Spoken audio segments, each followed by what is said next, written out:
Just what'd you think of Kuz's aggressiveness tonight? Everybody, Kuz was phenomenal. With Ryan, everyone, the whole key was, we talked about it, trying to create threes. And the only way we can do that is by playing quick. The ball can't stick, and we got to get in the paint. And when you get in the paint, be a passer, don't be a scorer, unless you can get a layup. And I thought our guys, overall, everyone did that. 10 assists for Ryan tonight. Before the game, you talked about his growth as a playmaker. Is that just kind of what you're seeing again? Yeah, he's really growing, man. He made a pass in the first half where he jumped in the air and pump faked a guy and then threw it to the corner. A month ago, there's no way he sees it, let alone makes a pass and has a wherewithal to pump fake first. Like, he's doing some really good stuff. I'm so proud of him. The other day you had talked about Pete a little bit as well and just sort of what he's given you. A night like tonight, there's some of those raw numbers where you had mentioned the game before, maybe there weren't the stats. Yeah. So again, just what have you found or what do you think you're finding? Just a high IQ player. He's like a utility knife for us. He's everywhere. Offensively, we put him at the 3, put him at the 4. We're playing through him a lot. We love him flashing to the ball, making plays. He's just a smart, aware player. It's just funny. I just remember years ago with Belichick, we were looking at football players, and he was showing me how one guy on the clock was quick, but this guy was faster because he thought faster, so he got there quicker. And that's what Pete does. Like, for what he doesn't have in speed, he always beats people to the spot because he sees it first. And that's what Pete does. It's really nice.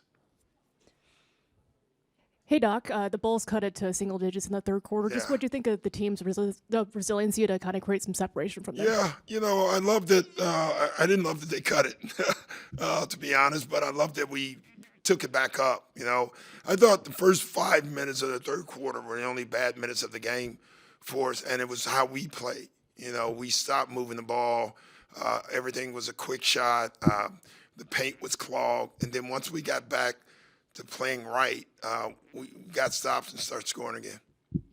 It's obviously not been the season Gary Trent would probably expect he would be having, but just what does it say about tonight, tying a season high in 3-point makes and being there tonight? Yeah, listen, we know he can shoot.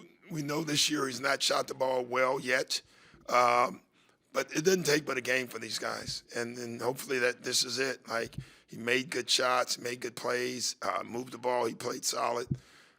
So, it'd be an enjoyable film for a change, too. That'll be nice to watch. Just going back to Ryan's playmaking, just, I guess, how does that improvement take place over the course of the season? Like, you don't have a ton of practice time. Like, a lot of skill development, though. It's funny. You don't have practice time, and I think every coach in the NBA would say if we could change the league back and do one thing, it'd be create more practice time. That's where guys really get better. But we do have a great skill development team, and we work on it. We show them film, but more, we worked on them the day before after practice. We had him with Miles going down the hill, hitting coaches. Like, his whole thing is just trying to identify where guys are at. He's learning now. Rondo's been great with him, so he's got a lot of people on his team. And just how much does that help? I mean, from like when you first started coaching, or even when playing, like, just having so many different skill development coaches now than, it's different. I mean, my first 7 years, I was out on the floor, now you have a skill development team and you're coaching them to go coach them, but you got to, this skill development teams have to be on point. They have to be, has to be a great rhythm, and them understanding what we're working at, and they do a great job. Thanks, guys.